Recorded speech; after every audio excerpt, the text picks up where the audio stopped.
सुबह कुछ कुछ क्वेश्चंस उठ रहे थे जिनको फिर हम लोगों ने सोचा था कि शाम को डिस्कस करेंगे। तो अगर आप लोगों के मन में है कोई क्वेश्चन, क्योंकि क्वेश्चन सारे रोल को रोल में जो मन है उसको आते हैं। क्योंकि रोल अभी अज्ञानी से ज्ञानी होने का चल रहा है। देखा जाए तो आत्मा तो है ही मास्टर ज्ञान का सागर। और जब तक हम आत्मा के अनुभव में परमानेंटली टिक नहीं जाते तब तक क्वेश्चंस रहेंगे। ये जो हद का मन है वो समझने की कोशिश करेगा आत्मा को, और अपने आप को सतो प्रधान बनाने के लिए ये जो हद का मन है वो पुरुषार्थ भी कर रहा है। बाबा जो ज्ञान देता है वो बेहद का ज्ञान है, आत्मा का ज्ञान है, और वो दिव्य बुद्धि में ही समा सकता है। तो जैसे जैसे हमारी दिव्य बुद्धि यानी तीसरी आंख खुलती जाती है, ये मन को भी समझाता जाता है। तो ये दिव्य बुद्धि का काम है मन को समझाना, है ना। तो जो बुद्धि हमको हद की मिली हुई थी, उस हद की बुद्धि में हमें ये जो बेहद का ज्ञान है वो पूरी तरह समझ में नहीं आ सकता, क्योंकि हद की बुद्धि में अभी भी हम उलझे पड़े हैं हद की पहचानों से। जैसे मैं, मेरा, हाँ, नाम, पद, पोजीशन, या समय, या व्यवहार, संकल्प, संस्कार, ऐसी अनेक पहचानों से। तो अब हमको उस हद की बुद्धि से अपनी दिव्य बुद्धि में पहले स्थित होना है, और फिर उस दिव्य बुद्धि से मन को ये ज्ञान समझाना है। ज्योति बहन, ओम शांति। आप महोबा वाले ज्योति हो। हम्म। शांति हाँ जी। जी। ये जी संडे शर्मिला की, बहन। हाँ, संडे की ये अव्यक्त मूल्य से एक लाइन है, वो जरा एक्सप्लेन अगर कर दे तो अच्छा है। तो इसमें जैसे तो आदि अनादि, आदि मध्य हम्म। और अंत, सारे कल्प में यह रूहानी रॉयल्टी चलती रही है। इसका अर्थ क्या मतलब होगा? हम्म। आदि अनादि, आदि मध्य और अंत, सारे कल्प में यह रूहानी रॉयल्टी चलती रही है। ठीक है। बाबा ने संडे की मुरली में प्योरिटी की रॉयल्टी के बारे में बात की थी ना। हम्म। प्योरिटी की रॉयल्टी का मतलब होता है, हाँ, प्योरिटी का मतलब, प्योरिटी का मतलब क्लियर है। प्योरिटी क्या होता है शर्मिला बहन? आत्मा की स्थिति में रहना, वो प्योरिटी है। आत्मा की स्थिति में रहना, और जैसे हम और लोग अभी खुद को आत्मा समझते तो हैं, लेकिन क्या अभी हम पूरी तरह से प्योर अपने को कह पाते हैं? नहीं, क्यों? क्योंकि अभी भी मन इधर उधर ये भटकती रहती है। भूल जाते हैं आत्मा खुद को कभी कभी। हम्म। मैं कभी कभी क्योंकि क्या, अधिकतर समय आत्मा स्थिति में हम नहीं रहते हैं। क्योंकि अभी भी ड्रामा की अलग अलग पहचानें स्मृति में रहती हैं। रहती हैं, यस। है। हाँ। तो 63 जन्म के स्वभाव, संस्कार, मन, संकल्प, ये सब स्मृति में रहना प्रॉब्लम नहीं है, लेकिन ये सब जो स्मृति में आता है तो हम इससे अपनी पहचान बना लेते हैं। हम वो हम्म। स्वभाव, संस्कार और संकल्पों को, इस माइंड के गेम को स्वरूप दे देते हैं, माना मैं उसका स्वरूप बन जाती हूँ। अभी मैं आत्मा रूपाली नहीं हूँ। हम्म। आत्मा रूपाली के किरदार से अलग है, एकदम अलग है। आत्मा का वास्तविक स्वरूप, चाहे वो रूपाली की आत्मा, चाहे वो शर्मिला की आत्मा, चाहे वो नीता की आत्मा, सबकी आत्मा का वास्तविक स्वरूप एक है। लेकिन अभी हम सब के जो पार्ट हैं, रोल हैं, वो अलग अलग होते हैं। उसमें अलग अलग सबको मन, बुद्धि, संस्कार मिले, ड्रामा के स्क्रिप्ट के अकॉर्डिंग कहानियां मिली, डायलॉग्स मिले, और उसके अकॉर्डिंग हमारी बहुत इंटेंस उससे अपनी एक पहचान बनी हुई है। और उसमें जो ये मन है, ये मन अभी पुरुषार्थ कर रहा है। किस बात का? कि मन अपने को सतो प्रधान बनाकर वापस आत्मा में लौट जाए। क्योंकि द्वापर युग से कि द्वैत आ गया था, तो सतयुग त्रेता में तो मन आत्मा के अंदर सतो प्रधान और सतो था। तो मन की कोई अलग, मन बुद्धि संस्कार की कोई अलग आइडेंटिटी नहीं थी, वो आत्मा के अकॉर्डिंग सतो प्रधान ही था, इसीलिए अद्वैत था। लेकिन क्योंकि सोल कॉन्शियस थे हम, तो मन बुद्धि को कोई अलग से पहचान नहीं मिली।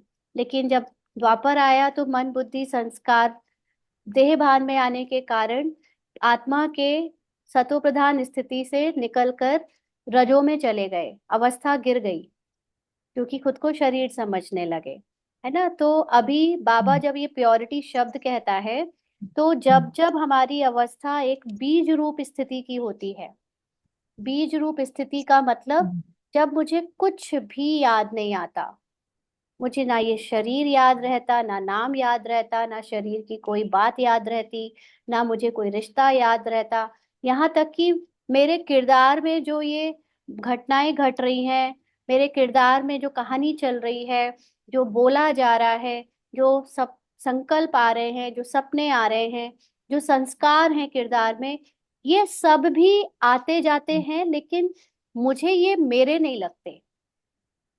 जब इस हद तक मैं किरदार से डिटैच हो जाती हूँ, तो वो जो मैं आत्मा हूँ, वो प्योरिटी है, वो है रियल सोल कॉन्शियस स्थिति, है ना। ओके। तो प्योरिटी की रॉयल्टी का मतलब वो जो रियल सोल कॉन्शियस स्थिति है, उससे आपके आदि मध्य अंत, ये आपको आपका आदि मध्य अंत तक चलती है। तो बाबा ने समझाया हुआ है ना, 5 स्वरूपों की जो ड्रिल बाबा कराता है, याद करो अपनी प्योरिटी को। क्योंकि इस समय बाबा हमको सिर्फ और सिर्फ उन चीजों को स्मृति में रखने के लिए कह रहा है जिससे मन हमारा सतो प्रधान बने। अभी तक स्क्रिप्ट के अनुसार हमारे मन के अंदर 2 पार्ट है, 2 पार्ट कह लो या स्मृति कह लो। एक है रावण की स्मृति, और दूसरी है बाबा के दिए हुए दिव्य ज्ञान की स्मृति। लेकिन और जिस स्मृति का हम ज्यादा रिवीजन करेंगे, वो स्मृति परमानेंट हो जाएगी। अगर हम हद के पार्ट की, किरदार की, रोल की स्मृति को बार बार याद करेंगे, तो वो हमें भूलने नहीं देगी ये पुरानी स्मृति को। और जब तक हम वो भूलेंगे नहीं, ये पुरानी दुनिया हमारे अंदर से विनाश नहीं होगी। और पूरी तरह वो विनाश तभी होगी जब हम उसको रिप्लेस कर लेंगे, पुरानी रावण की स्मृति को सतो प्रधान स्मृति से। तो ये जो प्योरिटी है, ये है सतो प्रधान स्थिति का एक गुण, है ना। हम सभी जानते हैं 7 गुण में से एक गुण प्योरिटी है। तो आत्मा की प्योरिटी में आत्मा अपने निराकारी रूप में, उसे अपने पार्ट का कुछ भी याद नहीं आता, उसे अपने 84 जन्मों के पार्ट का कुछ भी याद नहीं रहता। लेकिन अभी हम बॉडी में हैं, तो बाबा हमको हमारा पार्ट, जितना पार्ट सतो प्रधान बीता है, या जिस जिस पार्ट में हम पूजनीय रहे हैं, श्रेष्ठ पार्ट बजाया है, वो पार्ट याद करने को बोलता है, क्योंकि अभी हम कैरेक्टर में हैं। तो इसलिए हमारी सबसे पहली पार्ट, पार्ट नहीं कहेंगे, वो तो हमारी रियल मूल अवस्था है। आवाज कट रही है,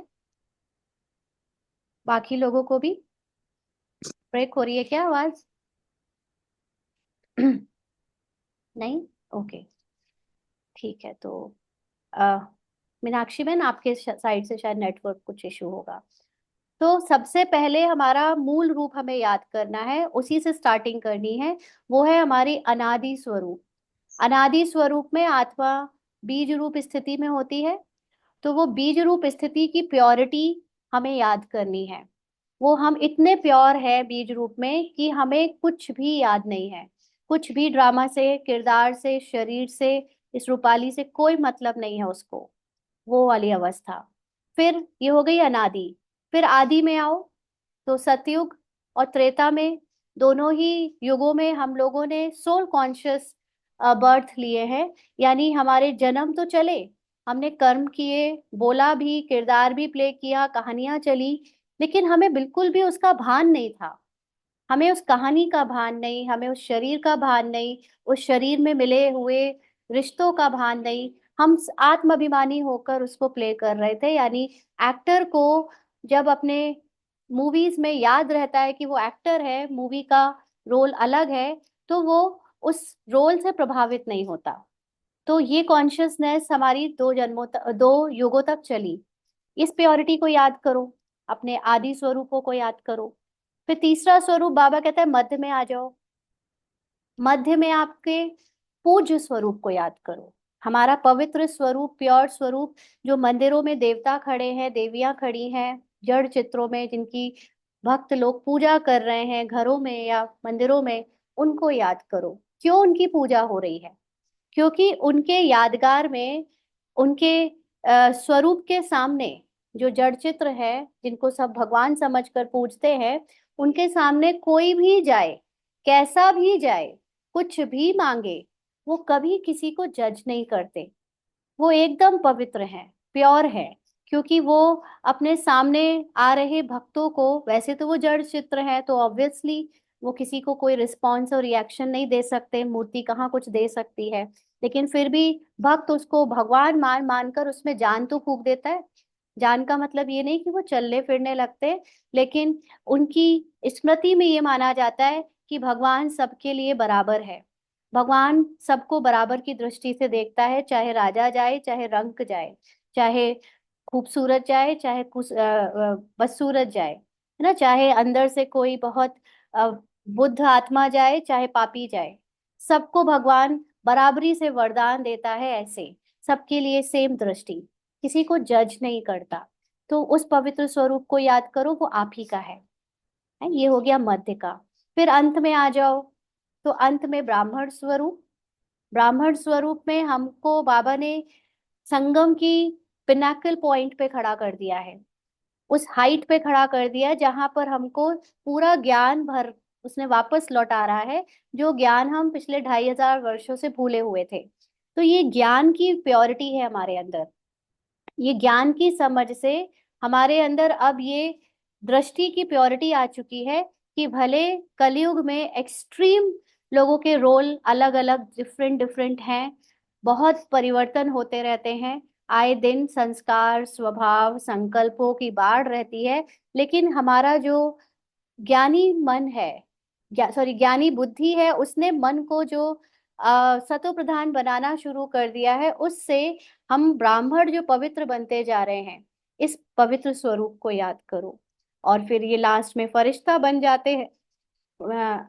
फरिश्ता भी एक बॉडी का स्वरूप है, क्योंकि फरिश्ता कोई लाइट का स्वरूप नहीं है। आप समझो कि हम लोगों के लास्ट में लाइट के स्वरूप ब्रह्मा बाबा की तरह चारों तरफ घूमेंगे, ऐसा नहीं। लाइट का मतलब ये वाला लाइट, हल्कापन। हम जितना जितना समर्पण बुद्धि होते जा रहे हैं बाबा को देकर, क्योंकि एक आत्मा अब एक्टर से ऑडियंस की साइड जब बैठ जाती है, तो उसको ये क्लियर हो जाता है कि एक्टिंग में कुछ भी बदलने जैसा है ही नहीं, क्योंकि एक्टिंग तो फिक्स्ड हो रखी है, ड्रामा तो फिक्स्ड है, और वो ऑटोमेटिकली प्ले होता रहेगा। उसमें मैं कुछ करूं चाहे ना करूं, कुछ सोचूं चाहे ना सोचूं। तो अब आत्मा जब ऑडियंस के साइड आ गई और अपनी मूवी को, अपनी मतलब अपने किरदार को और सबके किरदार को वो एक्ट होते हुए जस्ट देखती है, और खुद को अपनी पवित्र स्थिति में बाबा के साथ रखती है, तो एज अ ह्यूमन फॉर्म भी हम ये जो लास्ट का पार्ट प्ले कर रहे हैं, इसमें हम जितना निराकारी बीज रूप स्थिति में स्थित होकर, न्यारे होकर ड्रामा के बाहर से इस ड्रामा को देखते हैं, तो ये हमारी फरिश्ता स्थिति होती चली जाती है। इसको हम लोगों ने कभी कभी अनुभव भी किया होगा कि अब हम लोग उड़े उड़े से रहते हैं, उपराम से होते जा रहे हैं, कुछ काम करते हैं पता ही नहीं रहता कब किया था। कुछ ऐसे जो पहले बहुत स्थूल लगती थी ये दुनिया, लगता था कि हर चीज में रग जाती थी, हर चीज की डिटेल में नजर घुसती थी। अब जैसे देखते ही नहीं, किसी की ना बुराई देखने में इंटरेस्ट है, दुनिया में क्या हो रहा है वो देखते हुए भी दिखता नहीं है। और हर वक्त ज्ञान का चिंतन चलता रहता है, स्वदर्शन चलता रहता है, और हल्के रहते हैं। तो फरिश्ता स्थिति बनती जा रही है। तो फरिश्ता इज अ स्थिति। फरिश्ता हम ब्राह्मणों की वो लास्ट स्थिति है, जिस स्थिति में हम सभी भगवान को प्रत्यक्ष करेंगे। कैसे? कि जब संसार में अति दुख, अति डिप्रेशन, अति बोझ के तले लोग चिंतित दिखेंगे, ऐसे में हम बाबा के बच्चे एकदम हल्के दिखेंगे, निश्चिंत दिखेंगे, चेहरे पे चमक दिखेगी। और बाबा को समर्पण होकर हम जो अपने निराकारी स्वरूप में टिके होंगे, सर्वशक्तिवान रूप में टिके होंगे, तो हमारे संकल्पों के द्वारा ही सब कुछ अवेलेबल हो रहा होगा। तो ऐसे में सबके मन में ये बात आएगी कि इनको ऐसा बनाने वाला कौन। तब उनको पता चलेगा कि ब्रह्मा कुमारियां शिव परमात्मा को मानती थी और इनको शिव परमात्मा ने अपना साक्षात प्रत्यक्ष रूप में इनको पालना दी है। तब वो भगवान उनके सामने प्रत्यक्ष होगा। पहले हम प्रत्यक्ष होंगे फरिश्ते रूप में, फिर बाबा प्रत्यक्ष होगा। तो ये सारी हमारी पूरे कल्प में हमने रॉयल पार्ट प्ले किए हैं। अनादि रूप से आदि, आदि से मध्य, मध्य से अंत, अंत में भी ब्राह्मण और फरिश्ता दोनों। इसको बाबा ने संडे की मुरली में कहा था। ठीक है अच्छा शर्मिला दीदी, बहन। एक चीज, हाँ हाँ हाँ, ये समझी। मुझे और एक इसमें थोड़ी सी कोई आ रही है। जैसे मान लीजिए मैं बाबा के ज्ञान में जब नहीं आई थी, हाँ, उस वक्त भी क्या मैं रूहानी रॉयल्टी कुछ थी हमारे अंदर, हम आत्माओं के अंदर? नहीं? आ रूहानी रॉयल, उस वक्त रूहानी वर्ड ही है आत्मा की नहीं। रॉयल्टी। हाँ, आपको आत्मा की आपको तो रॉयल्टी। उस वक्त आत्मा का ज्ञान नहीं था, लेकिन हाँ, इसका ज्ञान नहीं। मतलब, इसका मतलब ये नहीं था कि आप आत्मा नहीं थे तब। ऐसा था क्या कि आत्मा तब तो आप थी। आत्मा नहीं थे? नहीं, नहीं, आत्मा तो थी, हाँ। आत्मा तो लेकिन तब हाँ, भी इसका थे, ज्ञान नहीं। हाँ, उसका ज्ञान नहीं था। ज्ञान, ज्ञान नहीं। ये भी कहना गलत है कि हम्म, ज्ञान नहीं था। हाँ, ज्ञान था, लेकिन ज्ञान लेकिन वो मर्ज था। उस वक्त मर्ज तक था। ज्ञान यस। ओपन नहीं हुआ था आपके अंदर। तो जब कोई हम्म, चीज, जैसे कोई हीरे को मिट्टी में दबा दो, है ना, तो हम्म, कभी कभी ऐसा होता है कि कभी कभी मिट्टी थोड़ी बहुत यहाँ वहां हो जाए तो हीरे की चमक कभी कभी बाहर दिख जाती है ना। तो हम्म, ऐसे ही हम्म, हम बाबा के बच्चे भले भक्ति काल में थे, अज्ञान काल में थे, लेकिन किसी ना किसी रूप में हम तब भी दूसरे हम्म, लोगों से जो अभी ज्ञान में नहीं है उनसे हाँ, स्पेशल थे। उनसे हमारे हाँ, अंदर का जो स्वभाव संस्कार था, हमारे अंदर की जो हम्म, कहना चाहिए रॉयल्टी थी, वो कुछ डिफरेंट थी।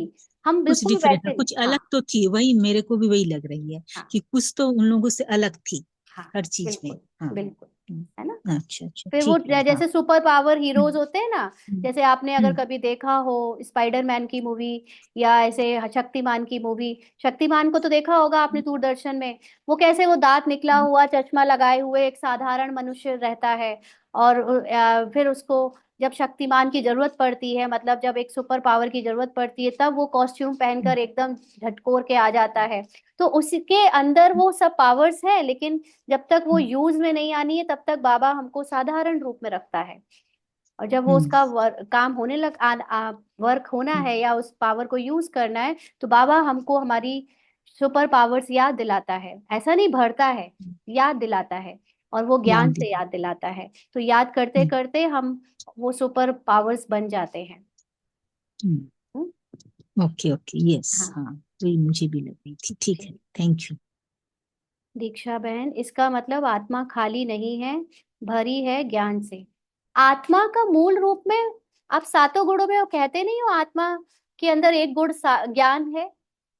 पवित्रता, ज्ञान, सुख, शांति, प्रेम, पवित्र, ये सब सातों गुणों में से एक ज्ञान है ना। तो आत्मा 100% ज्ञानवान है। बाप समान ज्ञानवान है, लेकिन क्योंकि बाबा पार्ट में नहीं आता, रोल में नहीं आता, इसलिए बाबा को सदा ये ज्ञान याद रहता है। और हम रोल में आ जाते हैं तो हम ये ज्ञान भूल जाते हैं। इसलिए बाबा इकलौती ऐसी आत्मा है जो अपने आप को ड्रामा से बचा कर रखती है, या ड्रामा अनुसार वो बची रहती है वो आत्मा, ताकि वो रोल में ना जाए। और एक आत्मा ऐसी बची रहे जो बाकी की आत्माओं को, जब वो पूरी तरह से डूब जाए, ड्रामा एंड को आए, तब वो उनको जगा सके। इसीलिए वो आत्मा बाहर रहती है, न्यारी रहती है, और उसको सुप्रीम आत्मा कहते हैं। अभी कुछ दिन पहले बाबा ने कहा था ना कि मैं अकेला बचा रहता हूँ, मैं आत्मा एक अकेली बची रहती हूँ तुम सबको निकालने के लिए, तुम सबको सुप्रीम बनाने के लिए।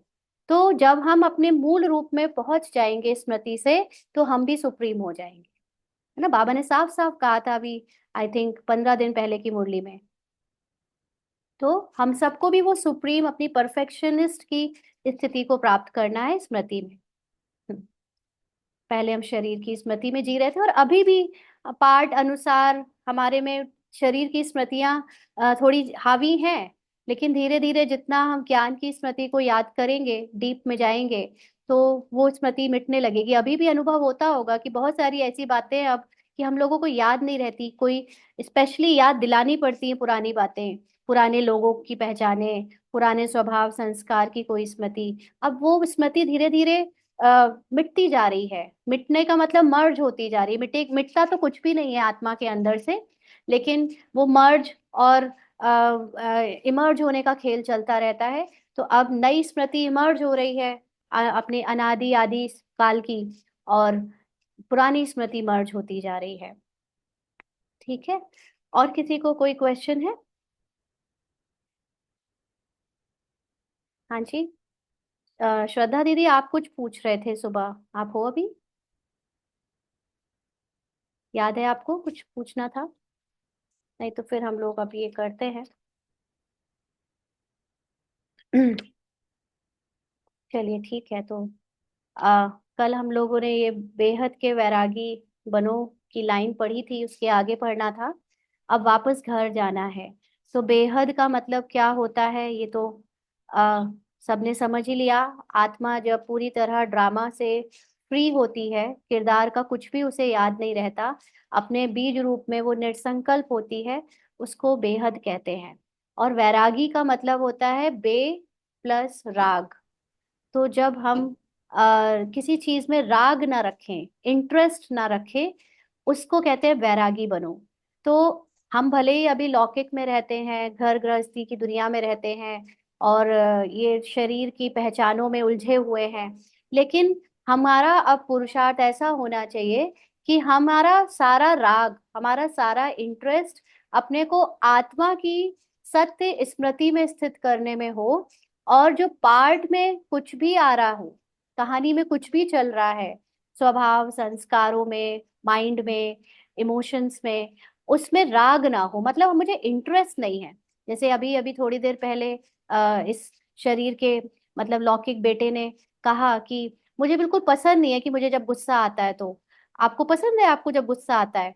तो मैंने कहा कि पसंद और नापसंद की कोई बात ही नहीं है।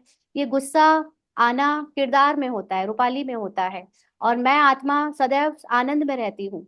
ये गुस्सा अगर कभी आता भी है इस संस्कार में या जो भी, तो ये किरदार में आ रहा है ना। तो किरदार में तो हर चीज पहले से फिक्स है। तो इसको मैं इसीलिए, अगर मैं कहूँ कि मुझे पसंद है तो भी मतलब मेरा उसमें राग है, और अगर मैं कहूँ कि मुझे पसंद नहीं है तो भी मेरा राग है, कि मैं नहीं पसंद करती हूँ किसी चीज को। आप जानते होंगे कि जब हम किसी चीज को नहीं पसंद करते हैं तो भी हम उस पर ध्यान नोइंगली और अननोइंगली लगातार दिए जा रहे हैं, मुझे ये पसंद नहीं, काश ये ना हो, काश ये ना हो मेरे साथ, और फिर वही हो जाता है ना। तो इसीलिए जब आपको उस चीज से कोई फर्क ही नहीं पड़ता, आपको इंटरेस्ट ही नहीं है उसके आने में और जाने में, गुस्सा आए तो भी मुझे फर्क नहीं पड़ता, नहीं आए तो भी मुझे फर्क नहीं पड़ता, only that is how we are going to merge that sanskar. Otherwise वो संस्कार बार बार हमको कभी पसंद और नापसंद के रूप में परेशान करेगा, है ना। जैसे मुझे पसंद है कि मैं दूसरों की हेल्प करूं, अब इसमें भी अगर आपने ये पसंद बना ली तो कभी आप हेल्प नहीं कर पाए तो आपको उस अपने आप से फिर गिल्ट होता रहेगा। इसीलिए पार्ट में मुझे कुछ मतलब नहीं है, पार्ट में कुछ भी चले, किसी की मदद करना चले, किसी से नफरत करना चले, किसी से कुछ भी चले, मुझे रोल में कोई इंटरेस्ट नहीं है। तब जाकर मैं वो बीज रूप स्थिति में स्थित हो सकती हूँ। ये ओम शांति। ये पूछा था मैंने हम्म। कि आकाश मिथ्या है, पृथ्वी के जो पांच तत्व हैं ये सब मिथ्या है, क्या आपने बताया था देखिए, इसमें? अगर इसको हम ऐसे कहेंगे कि मिथ्या है तब तो ये भक्ति का ज्ञान हो जाएगा, और बाबा कहता है कि इसको मिथ्या नहीं समझो, क्योंकि बेसिकली ये ड्रामा है। ठीक है, ड्रामा का मतलब क्या होता है कि हो रहा है सब कुछ, लेकिन कुछ भी रियल नहीं हो रहा है। हम्म। आप अभी जैसे हम लोगों के अंदर ना दो पार्ट चले, एक एज अ एक्टर, जैसे जब कोर्स होता है तो हमको बताया जाता है कि शरीर के अंदर जो आत्मा रहती है वो आत्मा मैं हूँ, और बाकी मैं आत्मा शरीर के द्वारा देखती हूँ, कानों के द्वारा सुनती हूँ और ये काम करती हूँ। तो मुझे अपने कर्मों को श्रेष्ठ बनाना है, तो अपने पार्ट को सुधारना है और अपने विकर्म मिटाने हैं, यानी पिछले जन्मों में जितने विकर्म किए हैं उनको बाबा की याद से मिटाना है। तो एज अ एक्टर मैं बैठ जाती हूँ और बाबा से लेने लगती हूँ किरणें कि मिटा रहा है बाबा मेरी सारे पास जन्मों की कर्म। अपने को समझ रही हूँ शरीर, लेकिन अंदर से बार बार कह रही हूँ मैं आत्मा शरीर से निकल कर परम धाम जा रही हूँ, वहां सब कुछ मिटा रही हूँ, फिर आ रही हूँ। अभी भी शरीर समझ कर ही बैठे हैं, फिर उसकी अंदर की आत्मा को निकाल कर ले जा रहे हैं और फिर उसको सुधार कर ला रहे हैं। लेकिन सत्य ये है कि ये शरीर, ये ड्रामा, ये किरदार, ये कुछ भी मैं नहीं हूं। मैं आत्मा द ऑब्जर्वर हूँ, मैं साक्षी दृष्टा हूँ। मैं बाहर बैठकर देखने वाली 5,000 वर्ष की ये मूवी को ऑब्जर्व करने वाली, देखने वाली वो ऑडियंस हूँ, जिसको हमने ऑलरेडी, हम इसके ऊपर कई बार क्लासेस ले चुके हैं ना। आप तो थे श्रद्धा दीदी, शायद दोबारा रिवीजन करना। आज जो मैंने 4 जी वीडियोस भेजे हैं उनको दोबारा जी जी। देखना, है ना। तो ऐसे में जब आप ऑब्जर्व, अब आप मुझे बताओ, अभी आप शोले मूवी देखो, तो अब आप बताओ शोले की मूवी मिथ्या है या नहीं, या रियल है? मूवी है, अब ये मूवी के तो लिए आप मिथ्या बोलोगे कि रियल बोलोगे? मिथ्या है, ये तो कहानी है पब्लिक को दिखाने को। मिथ्या का तो मतलब होता है कि मतलब झूठ है, लेकिन शोले की मूवी झूठ। बनी तो है ना सही।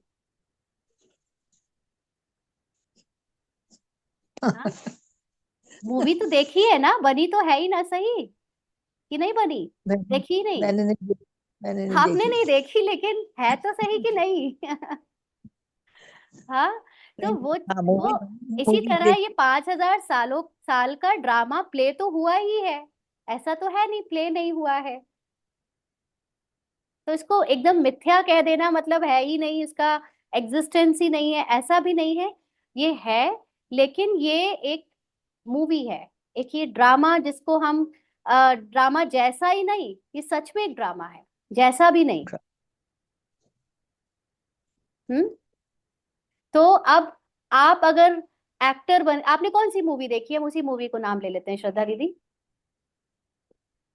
मैंने कौन सी? मूवी बहुत देखी, बहुत कम कोई तो देखी है याद मूवी। होगी जो देखी होगी। अब वो अभी इस समय मुझे कोई याद नहीं आ रही है। चलो, अगर कभी आपने स्क्रीन पर रामायण या महाभारत देखी होगी। हाँ रामायण तो देखी, रामायण हाँ, महाभारत तो देखी। रामायण हाँ देखी। अब रामायण को जी। जब आप स्क्रीन पर देख रहे थे तो वो रियल हो रहा था या मिथ्या थी, या वो एक सीरियल था? अब उसके अंदर वो उनका नाम क्या है जिसने राम का रोल प्ले किया? वो क्या नाम है? अरुण हाँ? गोविल। अरुण गोविल। वो अरुण गोविल। गोविल। अरुण गोविल। अरुण, सब लोग इकट्ठा बोल रहे हो नाम। अरुण गोविल। अरुण अरुण गोविल। गोविल। अरुण गोविल है ऐसे जी। कुछ। तो अब वो उसमें राम बने हैं, रो रहे हैं, सीता को ढूंढ रहे हैं। अब वो रियल में क्या वैसे दुखी वाले दुखी इंसान होंगे क्या? जब उनकी शूटिंग नहीं होती होगी तो भी क्या वो सीता को ढूंढने के लिए वैसे ही राम का कॉस्ट्यूम पहन के घट घट ढूंढते रहते होंगे, सीता सीते सीते, ऐसे करते होंगे क्या? तो ये तो उन्होंने रोल किया है ना। हाँ, तो ये रोल किया है ना। तो अब आप मुझे ये बताओ, वो रामायण को जिसने पहले से बनी बनाई एक मूवी है, उसको रोल में कोई भी प्ले करे, बट है तो वो बनी बनाई ना ऑलरेडी। और बनी बनाई कहते बनी तो हैं कि बनाई है ऐसा ना। हुआ है। जब ये उन सीरियल में आने के पहले, हाँ आज ही जैसे सुबह मोहिनी बहन ने क्लियर किया कि वाल्मीकि जी ने पहले ही लिख दी थी, वेद व्यास जी ने पहले ही लिख दिया था।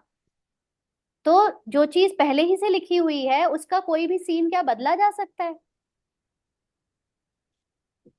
नहीं बदला जा सकता ना, नहीं। कहानी लिखी लिखाई है। तो ऐसे ही बाबा ने ये जो सीरियल लिखा है उसमें हमारे किरदार बने बनाए हैं पहले से। हाँ जी मीनाक्षी बहन। तो इसका भाव ये है कि जैसे अभी हम संसार में सब कुछ देखते हैं, है ना, बहुत कुछ गलत भी होता है, या यूं कह लो जैसे कोलकाता केस हो रहा है, या अभी पशुओं को कितना कुछ वो कर रहे हैं, लोग मार रहे हैं, खा रहे हैं। तो ये सब ड्रामा का सीन ही है, ये एज इट इज था, इसमें हमें कोई सरप्राइज नहीं होना, इससे हमें यस, डिटैच रहना। Yes, okay. एब्सोल्युटली। बाबा कैसे देखता है ये पूरी मूवी? बाबा आ जाता है क्या, हाय मेरे हाथी को क्यों मारा, मेरे घोड़े को क्यों मारा, हम्म। तुम लोग क्या कर रहे हो, मेरा इतना बड़ा अमेजोन जंगल जला दिया। हाँ, अमेजोन रिवर में के बगल में जो जंगल है वहां जल रहा है, वो ग्लेशियर्स पिघलाए जा रहे हो, मनुष्य हो क्या कर रहे हो? बाबा ऐसा कहता है क्या? नहीं, कभी नहीं कहते। क्यों? एक तरफ से हम कहते हैं भगवान ने बनाया, भगवान ही जब कुछ नहीं कहता तो फिर हम क्यों इतने परेशान हैं? हम्म। हाँ, क्यों? क्योंकि वो मूवी में पहाड़ टूट रहा है, मूवी में इतने पशु पक्षी जल रहे हैं जंगल में, मूवी में वो भूकंप आ रहा है, मूवी मूवी में वो थर्ड वर्ल्ड वॉर होने वाला है, मूवी में ही अभी चाइना ने इतना बड़ा वो सुपरसोनिक प्लेन बनाया है, मूवी के अंदर ही अभी मोदी जी भारत को वो करेंगे, इतना बड़ा देश बना रहे हैं, ग्लोरी उसकी चारों ओर फैल रही है। सब कुछ मूवी में चल रहा है, ड्रामा में चल रहा है। तो अब आपको कोई फर्क पड़ेगा? आप मूवी के बाहर एक्टर बन के देखो, फिर कोई भी हम्म। कांड होता रहे। दादियां क्यों इतनी निश्चिंत रह पाई, ब्रह्मा बाबा क्यों इतना निश्चिंत रह पाया? हम पुरुषार्थ करते हुए अगर ये ह्यूमन एक्टिंग में घुसते रहेंगे कि कभी कुछ हम्म। कुछ किसी मंत्री ने कुछ कह दिया, फिर फेसबुक में किसी ने किसी को ट्रोल कर दिया, किसी ने हम्म। कहीं दूर जाकर किसी के पुतले जला दिए, ये वहां से भाग, इसी में अगर हम एक्टिंग के अंदर घुसे रहेंगे तो वो जो आत्मा बैठकर साक्षी पूरा देख रही है, उस स्थिति में कब स्थित होंगे? हम्म। हम्म। कोई भी ड्रामा के अंदर रहते हुए साक्षी पूरी तरह से हो ही नहीं सकता। आपको ड्रामा के बाहर आकर ऑडियंस की सीट पर बैठकर ही साक्षी होकर देख पाओगे सब कुछ, जैसे बाबा देखता है, संजय बनकर। संजय बनकर। बिल्कुल।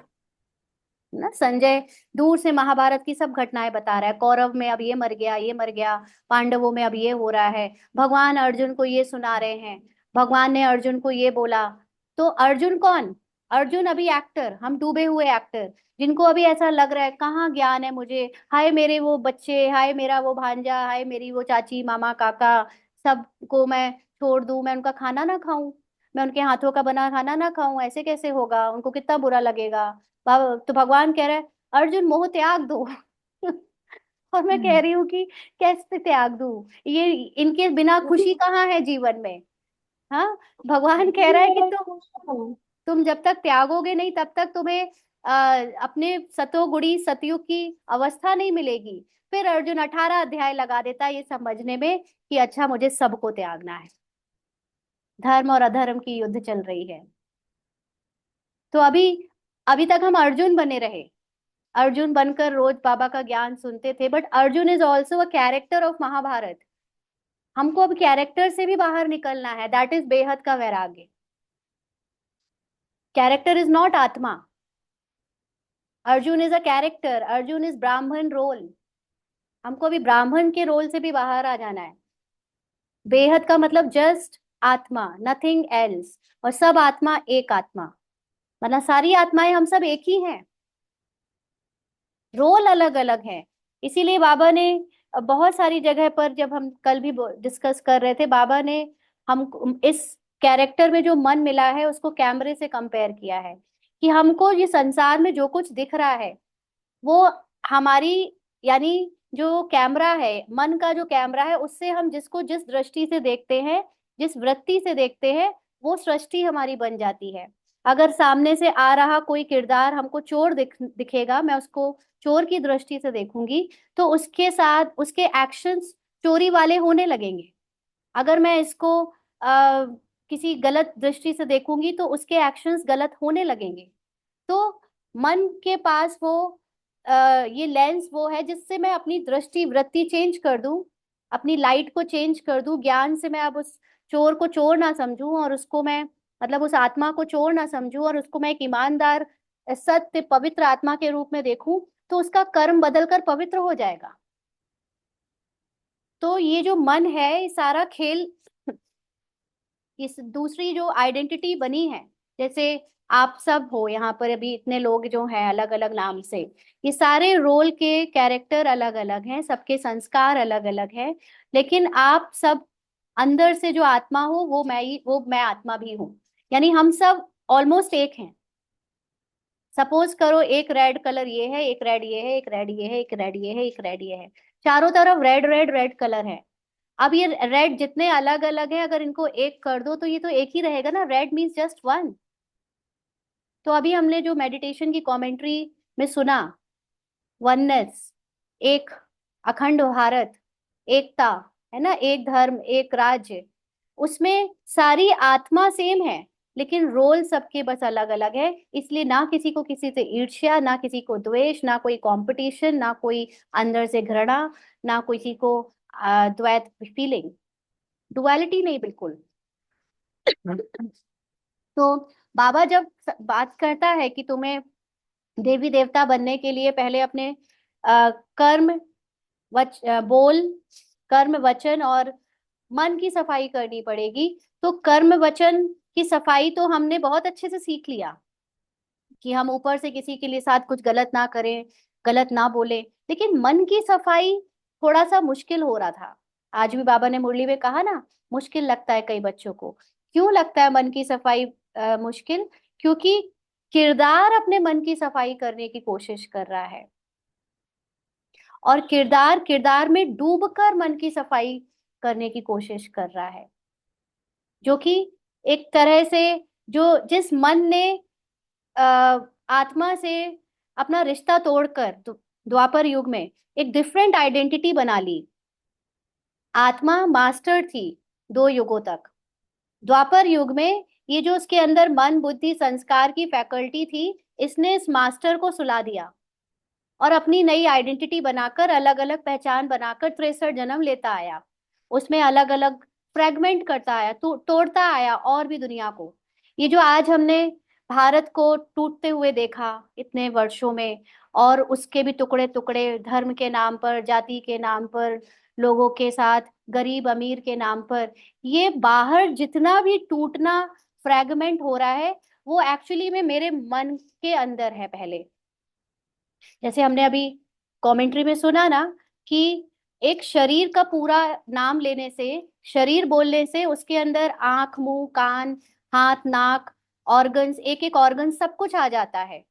लेकिन जब हम अलग अलग बोलेंगे, आंख अलग है, कान अलग है, नाक अलग है, तो ये अलग अलग बोलने से एक शरीर को रियलाइज नहीं कर सकते आप, है ना। तो ऐसे ही जब हम आज देख रहे हैं, तो हम टुकड़े टुकड़े में सबको समझने की कोशिश कर रहे हैं, टुकड़े टुकड़े को सुधारने की कोशिश कर रहे हैं। जो हमारे अंदर बहुत सारी नेगेटिव फीलिंग्स हैं, वेस्ट फीलिंग्स हैं, वेस्ट थॉट्स हैं, उनको अगर हम जोड़ेंगे, उनको सुधारेंगे, पार्ट को सुधारेंगे, मन के अंदर जो चल रहा है पार्ट है किरदार में, वो हमारे हाथों में नहीं है पूरी तरह सुधार पाना, कितनी भी कोशिश कर लो आप। ये इनिशियल लेवल पे सबको समझाया हम लोगों ने, सबने जो अभी तक क्लासेस करी थी उसमें हमने सोचा सुना, शुभ भावना शुभ कामना, 80% तक शुभ भावना शुभ कामना कर पाए, बट ये 20% का जो मार्जिन बचा है वो नहीं खत्म हो रहा। क्यों? क्योंकि कुछ हिसाब किताब जब आते हैं, उसके वश जब इस मन में किसी के लिए नेगेटिव संकल्प आ जाता है, या हम नहीं माफ कर पाते, या कभी कभी जो इमोशंस, इमोशनली जो हमारे अंदर डर है, जो दूसरी दूसरी नेगेटिव फीलिंग है कलयुग की, वो नहीं जा रही होती है, तो हम सोचते हैं पता नहीं, हम तो संपूर्ण बन ही नहीं पाएंगे। ये कौन कह रहा है? ये मन कह रहा है। वो मन जिसने आत्मा मास्टर को पहले ही छोड़ दिया था, उससे बाहर निकल कर आ गया और खुद को आत्मा समझ के अब धोखा दे रहा है इस दिव्य बुद्धि को कि मैं तो नहीं बन पाऊंगा आत्मा, मैं तो संपूर्ण नहीं बन पाऊंगा। माया मन, रावण मन। जबकि मास्टर यहाँ बैठा हुआ है अभी, तो मास्टर सिर्फ देख सकता है, और मास्टर जब अपनी स्पार्कलिंग लाइट फेंकता है, ये जो मास्टर आत्मा है ना, मेन राजा, जब ये जाग जाती है इस दिव्य ज्ञान से, तो ये मन को देखती है कि ये मन क्या क्या बोलता रहता है, ये मन अपने आप को मास्टर समझकर क्या क्या धोखा दे रहा है। और फिर ये अब जितने बार ये किरदार में, जो मन में जो ज्ञानी मन है, वो ज्ञानी मन, यानी ज्ञानी मन नहीं होगा, ज्ञानी बुद्धि जो है, ज्ञानी बुद्धि जितने बार इस मन को कंट्रोल कर पाती है तब तक तो ठीक है, लेकिन जब कंट्रोल नहीं कर पाती है तो ये मन को देखती है, अरे मैं तो चेंज ही नहीं हो पा रही हूँ, मेरे अंदर तो अभी भी बात बात में मूंझ जाने की संस्कार है, क्या करूं। तब कुछ नहीं करना होता है, तब मन से नजर ही हटा दो। कोई भी फेमस कब होता है, आपने सोचा है कभी? आजकल सोशल मीडिया का आ, या वैसे भी इन जनरल लौकिक दुनिया में भी हम लोग देखते हैं, कोई भी फेमस कब होता है? बताओ आप लोग। किसी की गतिविधियां ज्यादा से ज्यादा कब बढ़ने लगती हैं? अनम्यूट कर सकते हो ना आप लोग, बताओ। जब ज्यादा जब से वो खुद पर फोकस करता है। हाँ। जब वो खुद पर फोकस करता है। ज- और और ज्यादा यदि टेंशन में ज्यादा हो जाते हैं या खुशी में ज्यादा हो जाते आप लोग क्वेश्चन नहीं समझे। जब शक्ति बढ़ती है।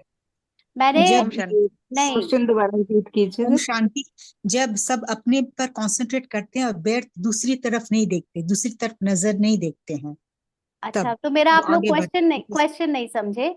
मेरा कहने का मतलब था कि इस संसार में कोई चीज बड़ी से बड़ी कब होती है? जैसे वो कहानी सुनी है आपने, कृष्ण की और बलराम की। एक बार कृष्ण और बलराम जंगल से गुजर रहे थे, तो इन लोगों ने डिसाइड किया कि रात में आधा टाइम बलराम सोएंगे, आधा टाइम कृष्ण सोएंगे, क्योंकि उस जंगल में राक्षस आता था। तो उन्होंने जब डिसाइड ओम कर लिया शांति। तो पहले कृष्ण सो गए। हाँ, किसी ने हाँ, अभी जब बीच में, समस्या होती लगने लगी। नहीं अभी जब एक्चुअली मुझे लगता है समस्या। मेरा क्वेश्चन ही आप तक नहीं पहुंचा, तो जी। मुझे क्वेश्चन समझाना शायद नहीं आ पाया। तो मेरा कहने का मतलब, कोई चीज बड़ी कब होती जाती है? जैसे ये जो कहानी है उसमें जो मॉन्स्टर आया, राक्षस आया, वो बलराम के सामने बड़ा होता जा रहा था क्योंकि बलराम उससे डरने लगे। बलराम ने उनको पहले मारा, बहुत वो किया, लेकिन वो नहीं मर रहा था, तो बलराम को डर लगने लगा। तो रावण, नॉट रावण बट राक्षस और बड़ा होने लगा। फिर जब आधा पहर बीत गया तो बलराम कृष्ण जाग गए। फिर उन्होंने बोला क्या हुआ भैया? तो उन्होंने बोला कि यहाँ बहुत बड़ा राक्षस है, वो बहुत देर से तंग कर रहा है और कंट्रोल नहीं हो रहा है। तो कृष्ण ने बोला आप सो जाइए। वो सो गए। फिर अब कृष्ण की जब बारी थी तो वो बड़ा सा राक्षस जो अभी तक बलराम के सामने बड़ा हो गया था, क्योंकि उसका डर उसको बड़ा करता जा रहा था, कृष्ण के सामने जब आया तो कृष्ण ने उसको हंसने लगे उसके ऊपर। तो वो डर गया, राक्षस की, मेरे से डर नहीं रहे। तो वो और छोटा, फिर उसको छोटा रूप हो गया है। कृष्ण फिर उसको और डराने, मतलब अपनी तरफ से बहुत लाइट वे में लेने लगे, हल्का रूप में लेने लगे, तो वो और जो है छोटा होता चला गया। अंत में वो बड़ा सा राक्षस इतना छोटा सा होकर रह गया। फिर जब बलराम सुबह उठे तो उन्होंने पूछा कि कहाँ गया वो राक्षस? तो बोला कौन? ये अपने जो उनके कमर में कुछ बंधा हुआ था उससे निकाल कर, कहते इतना सा ये। हाँ, तो कोई भी चीज बड़ी कब होती? दुनिया में भी लोग जो आजकल फालतू की चीजों के लिए फेमस हो जाते हैं, वो कब हो जाते हैं? जब ज्यादा से ज्यादा लोग उनके बारे में बात करने लगते हैं, उनको ट्रोल करने लगते हैं, उनके बारे में चर्चाएं ज्यादा बढ़ जाती है तो फेमस हो जाते हैं, है ना? तो ऐसे ही हमारे अंदर जो संस्कार है, जो हम मन की बात कर रहे थे, इस मन के अंदर अभी रावण के संस्कार है, और ज्ञानी बुद्धि इसको अब अच्छे संस्कार, सतो प्रधान संस्कार की बातें भी बता रही है। लेकिन हम फुली कंट्रोल नहीं कर पाते कि हम वो रावण के संस्कारों से को वश कर ले। तब ज्ञान ये वाला काम आता है कि अभी तुम अर्जुन की सीट से ना संजय की सीट में चले जाओ, और साक्षी होकर देखो अपने पार्ट को, उसको छोड़ो, उस पर ध्यान मत दो। तो जब मेरे मन में जो संकल्प आ रहे हैं, इमोशंस में जो फीलिंग्स आ रही हैं, क्योंकि इमोशंस कहाँ से क्रिएट होते हैं? इमोशंस के पीछे क्या होता है? जैसे मान लीजिए अभी आपको गुस्सा आया, तो गुस्सा आने के पहले कुछ और आएगा, वो क्या है? थॉट, है ना? एक विचार आएगा, किसी चीज को लेकर पहले विचार आएगा, फिर वो विचार आपकी बॉडी में इमोशंस के रूप में प्रकट होगा, कहीं गुस्से के रूप में, कहीं डर के रूप में, कहीं शिवरिंग के रूप में। तो ये इमोशंस की भी जड़ जो है वो थॉट है। और ये थॉट, हम जितना ज्यादा उस थॉट पर ध्यान देंगे, उतना वो थॉट हमारे अंदर और ज्यादा बड़ा होता जाएगा, और ज्यादा डीप होता जाएगा, और वो हमको हमारी जो सत्य आत्मा की स्मृति है वहां तक पहुंचने नहीं देगा। इसलिए हमें रग ही नहीं रखनी है, हमें राग नहीं दिखाना है उस थॉट पर। अगर कोई भी थॉट, कोई भी एक्शन, कोई भी बोल हमारे द्वारा पार्ट में कैसा भी हो गया, उसको सोचना ही नहीं है उसके बारे में, जस्ट उसको बाबा को सौंपा, रियलाइज किया और फिर सौंप कर छोड़ दिया। फिर अपने ध्यान को पूरी तरह अपने जो रियल आत्मा की, आनंद की, पवित्रता की और शांति की स्थिति है उसमें स्थित हो गए। ये करना हमने जितना ज्यादा शुरू कर दिया अपने डेली एक्शंस में, डेली किरदार के लिविंग में, तो हम देखेंगे कि शांति और आनंद हमारी नेचुरल स्टेट ऑफ बीइंग हो जाएगी। ठीक है ना? तो इसलिए ये मन के अंदर जो अभी हम, मन अपने को आत्मा समझकर धोखा देता है, हमें इससे सतर्क रहना है। कुछ भी बात अंदर चल रही है, पूछो ये कह कौन रहा है, ये किसको हो रहा है? तुरंत रियलाइज होगा ये तो मन को हो रहा है। तो मन तो मैं हूं ही नहीं, मन आत्मा के अंदर है, आत्मा का एक छोटा सा हिस्सा है, लेकिन मन गुलाम है। आत्मा राजा है, मास्टर है। आत्मा जब जागी हुई है तो ये छोटा सा मन उसके सामने टिक नहीं सकता। मुझे तुम पे ध्यान ही नहीं देना, मुझे इस मन पे। आपके घर में या कभी देखो, आप रोड में जा रहे होते हो, कोई भीख मांगने आता है या कोई कुछ आपसे कांटेक्ट करने की कोशिश कर रहा होता है, आप उसको इंटरेस्ट ही नहीं दिखाओ, आप उसके आए से आए कांटेक्ट नहीं करो, उसकी तरफ ध्यान नहीं दो, कब तक वो आपको परेशान करेगा? वो चला जाता है। ऐसे ही कोई भी संस्कार जो बहुत कड़ा है, कोई बात है जो दिल में, दिमाग में बार बार आती है, उस पर ध्यान ही नहीं दो। हम उसको ध्यान देते, क्यों आ रहा है मेरे साथ, क्यों हो रहा है, ये बदल क्यों नहीं रहा, ये चेंज क्यों नहीं हो रहा, क्या करें इसको चेंज करने के लिए? हम उसको जितना पानी दे रहे हैं, जितना अटेंशन दे रहे हैं, उतना वो बढ़ता जाएगा। उससे अटेंशन ही हटा दो, उससे ध्यान हटा दो। और लेकिन उससे ध्यान हटाकर फिर कहाँ लगाएं?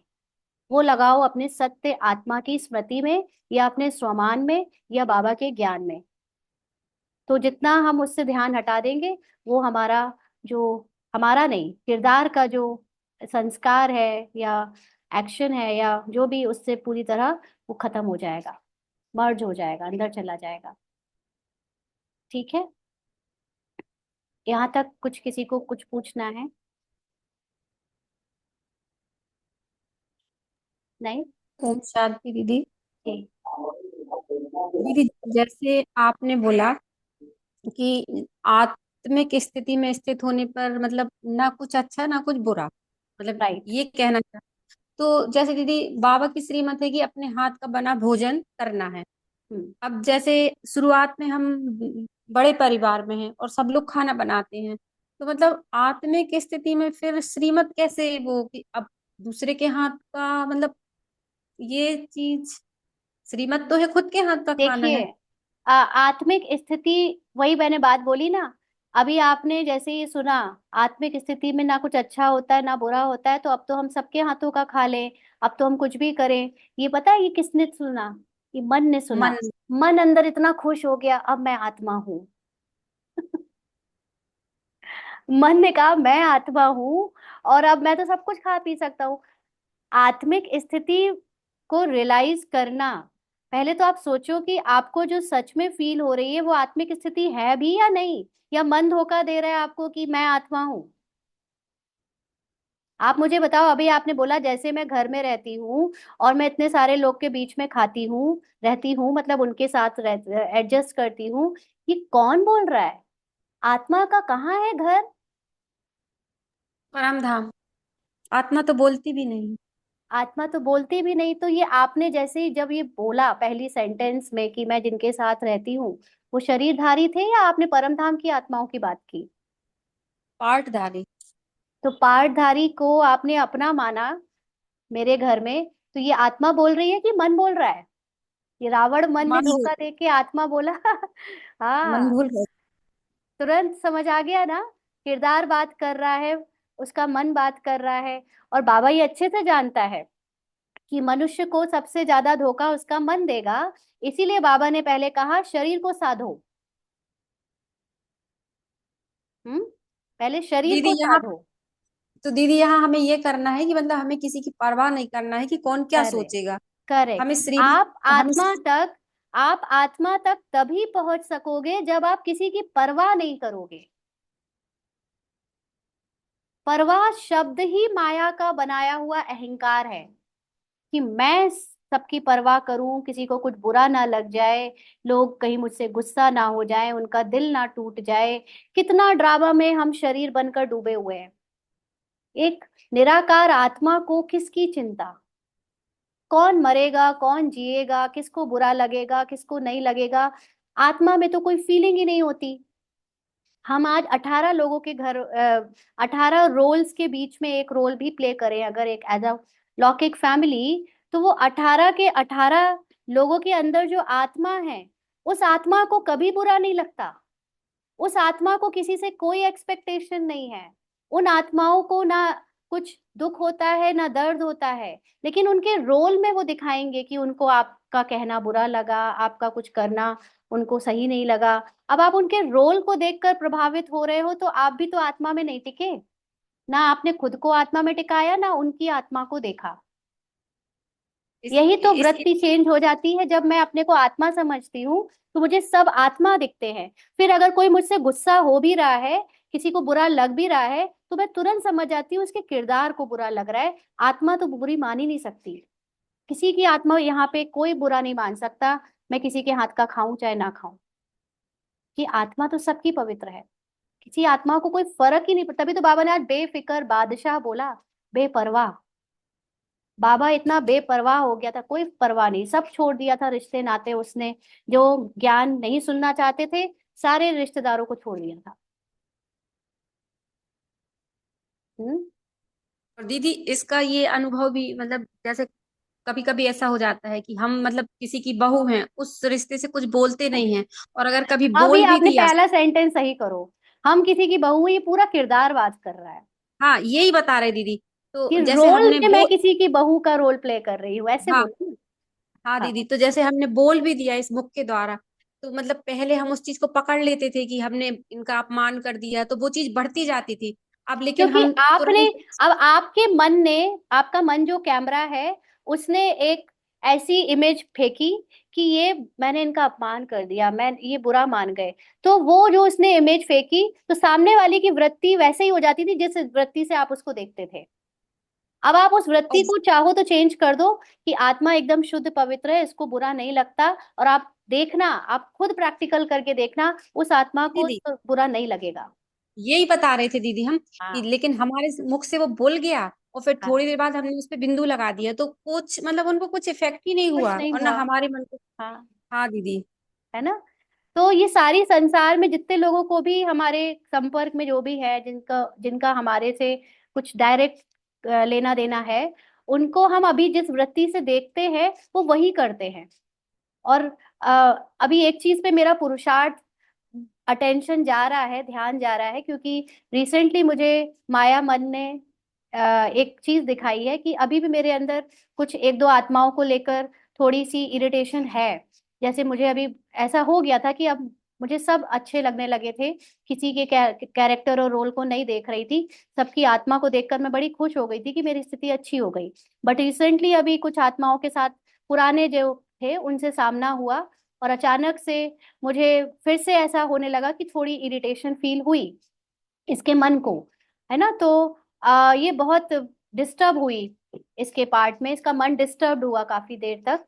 और इस पर इसको ध्यान गया कि अभी भी है अंदर इरिटेशन, अभी भी है आत्माओं के पार्ट से। अब इसके लिए बाबा ने सॉल्यूशन तो दे दिया है कि प्रेजेंट में रहो। प्रेजेंट में रहो मतलब किसी, जब भी किसी से पहली बार, जब जब भी किसी से मिलो, तो उसके बारे में कोई भी पुरानी राय आपके मन में नहीं आनी चाहिए। ना फ्यूचर का कोई डर आना चाहिए कि ऐसा कर दिया तो। और ये थोड़ा सा एफर्ट वाला है, ध्यान रखने वाला खेल है कि प्रेजेंट में रहो मतलब हर आत्मा से ऐसे मिलो कि आप पहली बार मिल रहे हो। अब इस पर काम करो। हाँ, ये थोड़ा सा डिफिकल्ट इसको सुनने में तो लगता इसको है। थोड़ी दीदी इसको थोड़ा अच्छे से बता दीजिए जैसे कि क्या? कि जैसे दीदी आता तो डर तो आता है मन हम्म में, फिर उसका हम्म क्या करना है? अब ये जो डर आया है मन में, ये सबसे पहले तो पूछो ये डर किसको आया, तो आंसर क्या आएगा? ये तो मन को क्लियर है आया। दीदी, सब पता है कि सब कुछ मन में ही हो रहा है। नहीं, क्लियर की बात नहीं है, यही तो ज्ञानी मन बहुत होशियार बन जाता है। वो क्या कहता है, सब क्लियर है, मुझे सब पता है। आप इसको प्रैक्टिस में लाओ कि जब इसके भी पार्ट में अक्सर कोई कोई बात में ऐसा आता है जिसमें इसको पहले डर लग जाता था, किसी ने कहीं कुछ करेक्शन किया तो वो क्योंकि अथॉरिटी है, शरीर के रिश्तों में उनकी अथॉरिटी ज्यादा है, तो ये डर जाती थी कि अब ये डांटने ना लगे। अब ऐसा हो गया है कि अब इसके अंदर अगर डर आता भी है तो ये तुरंत पूछती है किसको डर लग रहा है? मन को डर लग रहा है। मन मैं नहीं हूं, मैं आत्मा स्थित होकर इस रूपाली के रोल को देख रही हूँ कि अगर इसको कोई डांट भी रहा है तो जो आनंदित, जो पवित्र और जो अचल अडोल आत्मा है उसे तो कोई फर्क नहीं पड़ रहा। रूपाली के कैरेक्टर को किसी ने डांटा भी या रूपाली के कैरेक्टर को किसी ने कुछ कहा भी, उसकी निंदा गानी भी करी, तो वो रूपाली के ऊपर कौन सी उसकी लेयर चढ़ गई। पहले ये खुद को रूपाली समझती थी, जैसे इसने आज सुबह बताया ना कि इसके अंदर एक संस्कार था सामना करने का, कोई इसको कुछ बोले तो तुरंत उसका जवाब देती थी, तुरंत दूसरे को करेक्ट करती थी, अपने को मतलब डिफेंड करने का एक संस्कार था। लेकिन अब अपने को आत्मावत होकर ये रूपाली के कैरेक्टर को देख पाती है कि ये रूपाली अब सहन करने लगी है, क्योंकि अब इसको, अब जो आत्मा है वो रूपाली से अपने को तुरंत अलग कर लेती है। जैसे आपने वो सुना होगा कि एक शरीर में कई आत्माएं घुस जाती हैं, चलो कई ना सही दूसरी आत्मा घुस जाती है। हाँ, मान लीजिए कि एक प्रिया नाम की एक शरीर है, स्त्री का शरीर है, उसके अंदर एक ममता नाम की आत्मा घुस गई। हाँ, दूसरे शरीर की आत्मा घुस गई, उसने शरीर छोड़ दिया था। अब ये ममता बहुत चंचल है। हाँ, ममता कुछ कुछ गलत करती है, गलत बोल देती है, कुछ कुछ गड़बड़ करती रहती है प्रिया के शरीर से। तो लोगों को तो लगता है कि प्रिया कर रही है, लेकिन जैसे ही वो लोग प्रिया को डांटने आते हैं या सुनाने आते हैं या सुधारने आते हैं, तो ये ममता नाम की आत्मा इससे बाहर निकलकर अलग हो जाती है और फिर सब कुछ प्रिया पर होने लगता है। तो ममता को तो कोई फर्क नहीं पड़ता। ममता, प्रिया सोचती है मुझे क्यों कह रहे हैं, मैंने क्या किया, पता नहीं क्यों कह रहे हैं। उसको तो ये पता भी नहीं कि उसके अंदर एक ममता नाम की दूसरी आत्मा घुसती है और उससे गड़बड़ करा देती है, और दूसरे लोग प्रिया को डांटते हैं और ममता अपने को बाहर कर लेती है। तो ऐसे ही समझो कि मैं आत्मा अलग हूँ, ये रूपाली अलग है। रूपाली के अंदर जो भी कैरेक्टर प्ले हो रहा है वो भूतवश, जो भी उसके अंदर पुराने स्वभाव संस्कार विकार हैं उसके वश होता है। लेकिन जब कोई उसको उस संस्कारों के लिए, उसकी किरदार के लिए कुछ कहता है, तो इसके अंदर बैठी हुई आत्मा अपने आप को बाहर कर लेती है तुरंत। ये रूपाली डांट खाती रहे, मैं तो अलग हूँ, रूपाली निंदा ग्लानि सुनती रहे, मैं तो अलग हूँ। बड़ा आनंद फील होता है वो अलग हो जाने में। अब करके देखना इसको, ठीक है? दी ओम शांति। हाँ जी इंदु बहन। दीदी जो आपने अभी अभी बताया ना कि कोई आत्मा किसी में घुस जाती है, हम्म। वो मेरे साथ ऐसे हुआ अच्छा, है। वैसे तो मेरे साथ सबके अंदर ऐसे, कोई ना कोई भूत घुसे ही हुए हैं। हाँ जी, वो तो माया के भूत है ना, ये दूसरे भूत होते हैं दीदी। हाँ हाँ, तो ये आत्माएं भी जो दूसरी घुसती है वो क्यों घुसती है? कोई हिसाब किताब होता है या अपनी कोई कमजोरी होती है? तो सेम फ्रीक्वेंसी की आत्मा उसके अंदर कमजोर शरीर को लेकर घुस जाती है ना? तो हाँ जी, मुझे यही बोलते थे कि तुम्हारा ना जो दिल है ना, जो आत्मा समझो कि वो तुम्हारी कमजोर है, इसलिए तुम्हारे साथ ऐसा हुआ है। मतलब पहले नहीं, हुआ था। हाँ हिसाब जी। किताब होता है जनरली। कोई दूसरी आत्मा अगर किसी के शरीर को यूज करने के लिए उसमें जाती है तो उन लोगों का कोई पिछले जन्म का कोई हिसाब किताब नेटवर्क होता है उस वजह से, और जब वो पूरा हो जाता है तो वो उससे फ्री भी हो जाती है, ऐसा होता है। और बेसिकली ऐसे कहा जाता है कि अगर मैं अपनी सोल कॉन्शियसनेस को जितना हाई करूंगी, बाबा ने कहा हुआ है ना लास्ट के समय पे एक एक के अंदर कई कई आत्माएं घुसेंगी, तो आत्मा क्या घुसेंगी, भूत लगेंगे ऐसे घुसते हुए। तो ये उन्हीं के कई जन्मों के स्वभाव संस्कार उन पर अटैक करेंगे। तो लगेगा ऐसे जैसे कोई बाहर से आत्मा आ गई है, बट एक्चुअली वो खुद उनका ही स्वभाव संस्कार रहा पिछले जन्मों का जिसने उस पर अटैक किया। एक बात और जानने की है कि हम सब के अंदर, यानी आत्मा के अंदर मुश्किल से 20% ऐसी चीजें हैं जो हम जानते हैं, बाकी की 80% चीज तो हम खुद भी नहीं जानते कि हमारे अंदर क्या क्या भरा पड़ा है ना, हमारे पिछले कई जन्मों के स्वभाव, संस्कार, सब बातें। तो बाबा ने बोला हुआ है लास्ट में वो जो 80% आप नहीं जानते हो वो भी अटैक करेगा। तो इसलिए हमें उसी को कहते हैं विनाश, उसी को कहते हैं भूकंप आना, अंदर अकाल पड़ना। ये जो बाहर दिखने में आएगा ये तो शरीर वालों के लिए आएगा, लेकिन जो अपनी आत्मा के लिए पुरुषार्थ कर रहा है उसके लिए तो अपने अंदर ही भूकंप, अपने अंदर ही थर्ड वर्ल्ड वॉर, अपने अंदर ही सब कुछ होगा, है ना। तो जो इससे बच जाएगा वो बाहर के विनाश की सेक से बच जाएगा। तो only solution is soul consciousness.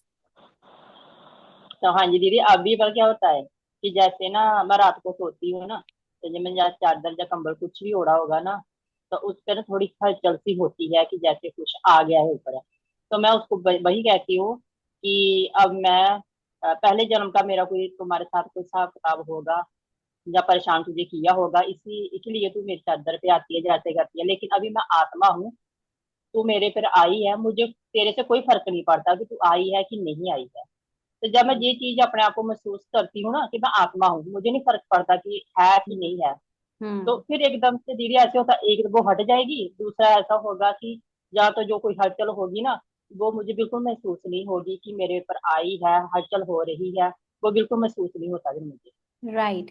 ऐसा साइकोलॉजी में भी बोला जाता है कि कई में ओनली 10% लोग जो ये बोलते हैं कि उनके अंदर आत्मा आई है, बहुत कम परसेंटेज के लोग हैं जो सच में जिनके अंदर आई होती है। बाकी 90% या 95% लोगों को तो ये एक साइकोलॉजिकल डिल्यूजन होता है कि उनके अंदर आत्मा आई है। और झाड़ फूक के पास भी जो इतनी भीड़ लगी होती है उसमें भी बहुत अपने ही दिमाग की बनाई हुई, वो बताया ना, जो मन बना लेता है ऐसी ऐसी इमेजेस, पिक्चर्स कि हमारे अंदर आत्मा आई है, अपने कमजोर मन की रचना कर लेता है। तो ये भी फैक्ट है कि आप अपने मन को स्ट्रांग कर दो, मन को अगर दृष्टि दे दो सच्ची सही, तो जो अभी तक आपने इतने दृश्य बनाए थे वो सब ओझल हो जाते हैं, वो सब सामने से हट जाते हैं। तो जैसी हम वृत्ति करेंगे, उस वृत्ति से दृष्टि सामने देखेंगे, वैसी सृष्टि बनती चली जाएगी। हाँ भारती जी, तो बहन आप। कभी कभी मुझे ऐसा होता था कि हम्म। जैसे ना मतलब गुस्सा आ जाता था अंदर कि क्यों नहीं हम्म। मेरी जान छोड़ रहे हैं ये, क्यों मेरे पीछे पड़े हुए हैं ऐसे। अभी पिछले हफ्ते की बात है कि मेरे को बहुत गुस्सा आया, मैं रोने लगी। तो मैंने अपने युगल को बोला कि मुझे ना कहीं जाना है। कहते कहाँ जाना है? मैंने बोला कहीं इलाज कराने जाना है मुझे। मैंने कहा मैं ना इनसे तंग आ चुकी हूँ, बार बार मेरी चादर के ऊपर आ जाते हैं ना। तो इन्होंने कहा ठीक है चलेंगे। फिर मुझे मन में संकल्प आया कि नहीं, मैं बाबा की बच्ची हूँ, बाबा सबसे बड़े जादूगर है, बाबा सबके बाबा के बाबा है, तो मैं किसी और के पास क्यों जाऊं, मैं अपने बाबा के पास जाती हूँ, उनको अपनी प्रॉब्लम बताऊंगी ना तो बाबा ही हल करेंगे। फिर करेक्ट। मैंने अपने मन को स्ट्रोंग बनाया। बिल्कुल। एक नौमी, है ना, एक का एक व्रता का व्रत रखना है, सिर्फ सब कुछ। अब बाबा, बाबा क्या, अपने को आत्मा समझ लेने से सारी समस्याओं का समाधान हो जाएगा ना। भारती बहन, आत्मा सब कुछ जानता है ना। हाँ जी। आत्मा का ओरिजिनल स्टेट बाबा के समान है, जो सब कुछ जानता है। सब कुछ जानने में क्या है, खुद को जान लेना। खुद को जान लेने में हम पूरे संसार को जान लेते हैं, लेकिन आज तक हमने खुद को नहीं जाना और हम बाहर जानने की कोशिश करते रहे, है ना। अभी भी हम खुद को ब्राह्मण कहते हैं, बीके कहते हैं, आत्मा खुद को जान मतलब ज्ञान से जानते हैं, बट एक्चुअली में अभी भी आत्मा का जो अनुभव कैसा होता है ये मेजॉरिटी ब्राह्मण्स नहीं जानते। कैसे पता चलता है कि जब वो दादियों की बात करते हैं, ब्रह्मा बाबा की बात करते हैं, तो उनको बहुत ऊंची दृष्टि से देखते हैं और अपने आप को समझते हैं, वो उनको महारथी कहते हैं, खुद को कमजोर कहते हैं। यही सबसे बड़ा प्रूफ है कि उन्होंने खुद की आत्मा को ही नहीं जाना है, क्योंकि सबकी आत्मा तो सेम है। अगर उनने खुद की आत्मा को अनुभव कर लिया होता तो वो ये कभी नहीं कहते कि कि दूसरी दादियों की या ब्रह्मा बाबा की आत्मा स्पेशल थी। सबकी आत्मा के अंदर वही सातों गुण है, सेम है। और लेकिन जिसने अनुभव किए, वो उसकी अवस्था इतनी ऊंची हो गई कि वो अपने आप को फिर जैसे उसको ये दुनिया समझ नहीं आती, मतलब फिर वो टचेबल नहीं लगती, स्थूल नहीं लगती। वो फिर सारे द्वैत से परे हो जाता है। वो दूसरों को दूसरा देखता ही नहीं है ना। जैसे अभी सुबह हम लोग डिस्कस कर रहे थे कि सब निर्दोष हैं, किसी ने किसी का मर्डर किया, किसी के साथ शोषण किया, कुछ भी किया, सब निर्दोष हैं। तो दादियां या ब्रह्मा बाबा या ऐसे कई स्पिरिचुअल अवेकन्ड लोग जैसे बुद्धा और पुराने जो रहे, वो लोग क्यों सबको एक दृष्टि से देख पाते थे? क्योंकि वो इस बात को जानते थे कि संसार में हर एक जो है वो निर्दोष है। हर कोई अपने अपने रोल्स को, भले ड्रामा नहीं जानते थे वो, हमारी दादियां और बाबा के सिवा कोई नहीं जानता था ड्रामा, लेकिन सबने सबके अंदर की आत्मा को देखा। और आत्मा सबकी एक जैसी पवित्र है, इसको जानकर उन्होंने किसी के किरदार से किसी को जज नहीं किया।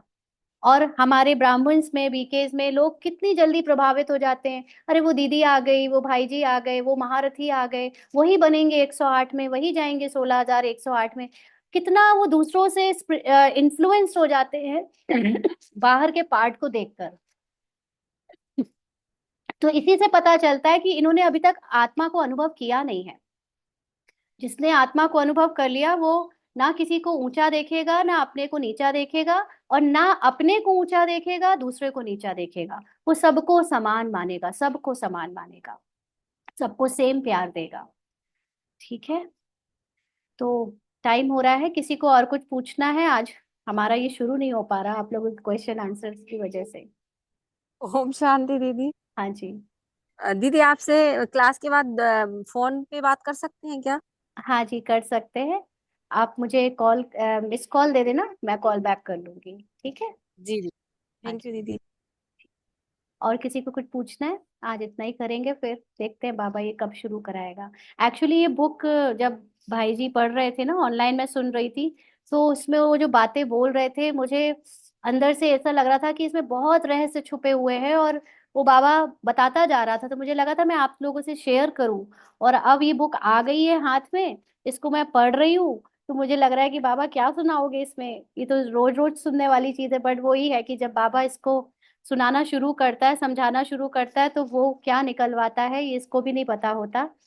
ये बहन बुक है। अब घर जाना है, बाबा के ही महावाक्यों की कलेक्शन है। उसमें अब घर जाना है कि बातें हैं, लास्ट मोमेंट में क्या क्या होगा। उसमें तो एज इट इज लिखा है जो हम लोग साकार मुरलियों में पढ़ते हैं, लेकिन इसके अंदर हम सोल्स की, आत्माओं की एक्चुअली में अंदर क्या होगा वो रहस्य छुपे हुए हैं।